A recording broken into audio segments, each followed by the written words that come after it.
Hey guys, thank you for having me. It's great to be here. Quick show of hands, who loves traveling? Yay! So, who stayed in an Airbnb before? That's great. How many of you stayed in an Airbnb tonight? Show your hands. Well, this is a digital conference, innovation conference.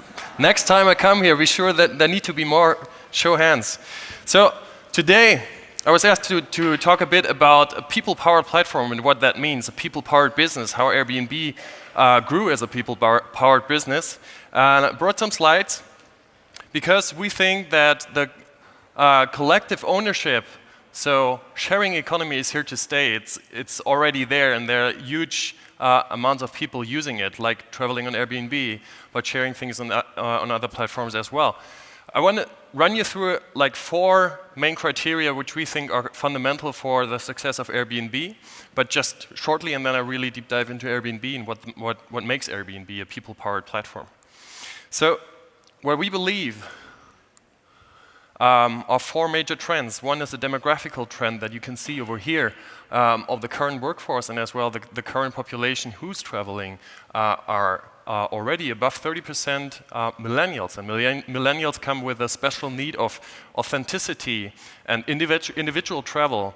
And so there has been a need that has not been yet answered very, very well in the travel industry, which millennials especially are asking for because they grew up with a direct connection to the internet, always on, and you could research individual stuff and you didn't want to have the things that are just there for everyone. And the second piece is that the culture around how we work and how we operate are changing. We want to be more mobile, more flexible. We want to be always connected, as I mentioned, millennials. Then the third pillar is the digital revolution was fueled by the technological evolvement. There's a law called Moore's Law, which says the technological capabilities are growing exponentially, which means every 2 years they doubled the amount of transistors and the amount of computing power behind that. That means that a few years back in '69, you had around 12,000 transistors in the computer that steered the Apollo, but today, with an ordinary iPhone or smartphone, you have 1.6 billion transistors. And that's just a massive upgrade of technological capabilities and speed and stuff that you can do with it. So that also means what we saw the last couple of years in terms of technological revolution will be accelerated exponentially in the future. And we will see more change happening in the next 2 years than we saw in the past 10 probably. And then the fourth pillar is that the mobility aspect, travel, it grew exponentially as well. So a lot more people have the privilege to travel nowadays, which also fueled the growth of Airbnb, obviously. So these 4 pillars, these 4 pillars led to the fact that there were quite many companies launched in 2007, including Airbnb, which was launched in 2008, but the idea and the first guests that you can see on this picture actually arrived in 2007 when the 2 co-founders were basically having a crucial and fundamental issue. They were the rents went up in their San Francisco apartment, and they were led with the opportunity to either move out or be creative and come up with a new idea. And the new idea was, hey, let's just write a blog and launch it overnight and invite some guests of a design conference to stay at your house on a mattress and basically offer them breakfast. But that was not the only thing. They spent 5 days with those guests, and what happened during those five days was so fundamental in the way they thought about travel should be in the future, which led to the idea of founding Airbnb. Basically, what happened was they visited the conference, but also what they did, they showed them around San Francisco and showed them what it would be like to live in San Francisco from a local's point of perspective, showed them the best tacos, the best restaurant, the best cultural activities, and that's where such kind of friendship established in such short amount of time that one of those guests, Amol in the middle, invited the founders over to come to India to his wedding just a few weeks after that, which was a kind of eureka moment for the founders, and they said, there's a missing piece in travel that we can innovate. And that was the founding of Airbnb. But it was not always easy. There were lots of early stage investors that just left the table of conversation and left the founders because they said, are you insane? Are you nuts? No one will share his or her apartment, a very intimate space, with a stranger. There's a stranger equals danger bias in all of the society. And so there went a lot of thoughts into how to overcome that stranger equals danger bias. And the first investor into Airbnb, Mr. Paul Graham, founder of Y Combinator, gave them the first very important advice, which was, you better find 100 people that really love you instead of 1,000 or 1,000,000 that kind of like you, because they will tell you how the product, how your service has to be in order to be successful. And that's what they did. And from the early stages on, they're connecting to the community in order to understand much better how to innovate, how to optimize the platform. And that's basically the birth hour of Airbnb becoming a community-driven platform, so a people-powered business where the community was not just customers or users, rather than partners, explaining the way how Airbnb should evolve over time. And you can see Brian over there and a lot of other Airbnb early-stage employees connecting with the community, understanding what's up. And that's something that never went away. We did it last year, we did it the year before, on a global scale with thousands of hosts and guests.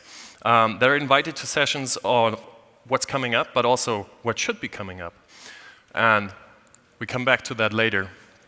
The crucial and fundamental part about the community is, while Airbnb is just the provider of a technology, the community is really the heart of the platform, because what happens is the platform shows a lot of diversity that would not be possible to show if you have just one standardized inventory. But if you have millions of hosts that are offering a very intimate private space that they are trusting to share with people around the world, this is making a huge diversity in terms of the inventory, the homes, but also in terms of the personality behind that, meeting the hosts and their story. And this story and the life that they share means that there's a huge authenticity behind the experience that you can have on Airbnb.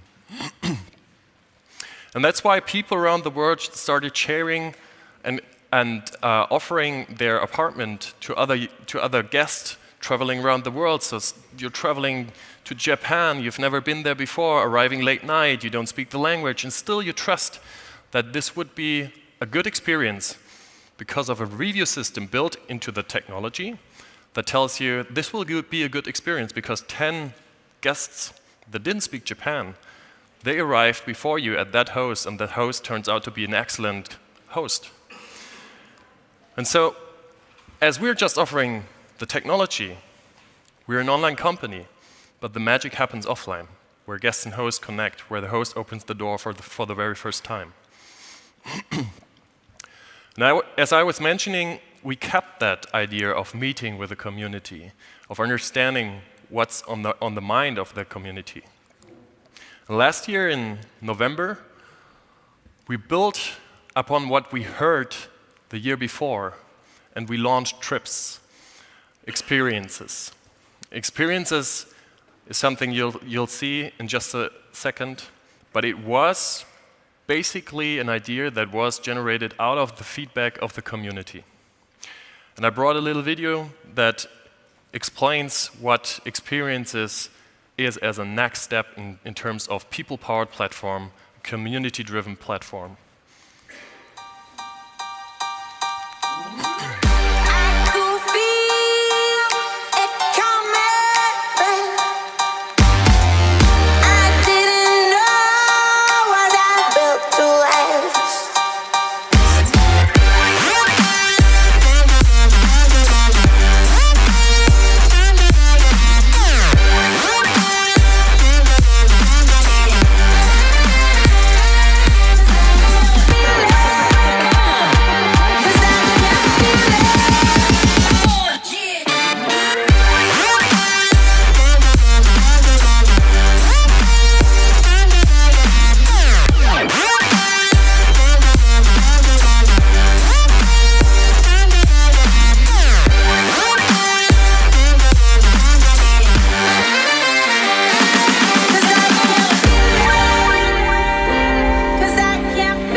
everything that you can see here is people-powered. And what Experiences offers is the next evolution of a people-powered business where the hosts are not just sharing the place where you sleep, rather than what are you doing during the day or in the evening? What are you doing during the time where you're spending time in a new city, in a new country? And behind all of those posters, and now it's 3,000 of them worldwide, there's one individual that likes to share a very special passion around, let's say, marathon running. You saw that in the video. There's a community of marathon runners in a very well-known place to marathon runners, but it's difficult to enter that community. But if you have a host that lives in that community and allows you to immerse yourself much deeper into that community and exchange your thoughts around what's really important about running, you're sharing that passion with all of those runners in the same place where you're on holiday, this is leaving a very deep impression on yourself, and it has a really magical power in terms of traveling much deeper. There are 3,000 of experiences worldwide, now live in 40 cities. We just launched New York with 150 experiences. And even me as a Berliner, we launched Berlin 2 months ago. The first thing that I did was booking an experience in Berlin, because even me as a Berliner, I see things very differently from someone who has a deep passion. In my case, it was songwriting. And I always wanted to know what's the songwriting industry all about. I'm miserable at songwriting, but it was really interesting to see, for me, how is it like to be a professional songwriter today, in contrast to years back. But you can also go for sword fighting in Tokyo or whatsoever. So really personal and individually provided experiences by all of those hosts over here that you can see over here. So as I mentioned, there's Willy, who shows he shares marathon running, and you can immerse yourself in the community of marathon runners. But also you can go truffle hunting in Tuscany, sword fighting in Tokyo. And there's another idea of what that looks like in that next video. Shall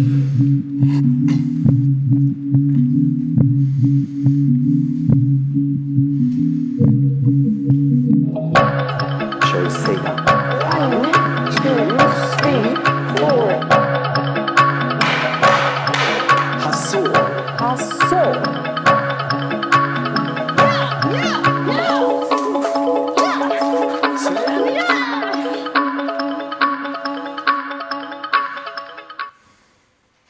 And that's the next stage of people-powered experience that lives under the umbrella of our vision of creating a world of belonging, where people can travel to any place and feel like they belong and like it would be their home.